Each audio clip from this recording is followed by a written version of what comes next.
রাজনীতির বাইরে আসলে আমার কোনো জীবন ছিল না। তাই আমার শৈশব বলেন, কৈশোর বলেন, আমার তরুণ বয়সের, টকবগে যুবক যখন ছিলাম তখন, পরিণত বয়সের, আমার আলাদা কোনো কাহিনী নেই।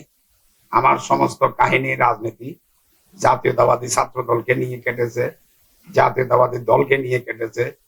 আমার জীবনের ভিন্ন কোনো স্বপ্ন ছিল না। আমার স্বপ্ন শুধু জাতীয়তাবাদকে বাংলাদেশে প্রতিষ্ঠিত করা, শহীদ প্রেসিডেন্ট জিয়াউর রহমানের আদর্শকে প্রতিষ্ঠা করা, দেশ নেত্রী বেগম খালেদা জিয়াকে আন্দোলন সংগ্রামের মাধ্যমে মুক্ত করার মিছিলে নিজেকে নিবিড়ভাবে অংশগ্রহণ করা, নিজের লোকজন নিয়ে। যে কারণে আমি অনেক নির্যাতনের শিকার হয়েছি, অনেক জুলুমের শিকার হয়েছি।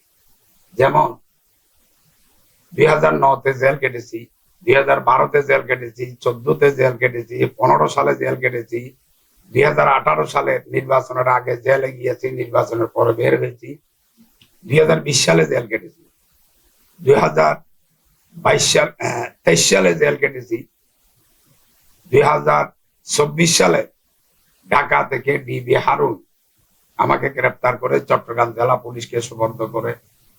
চট্টগ্রাম জেলা পুলিশ আমাকে বাঁশখালী থানায় শুইয়ে রেখে তারপরের দিন কোর্টে আমাকে চালান দিল।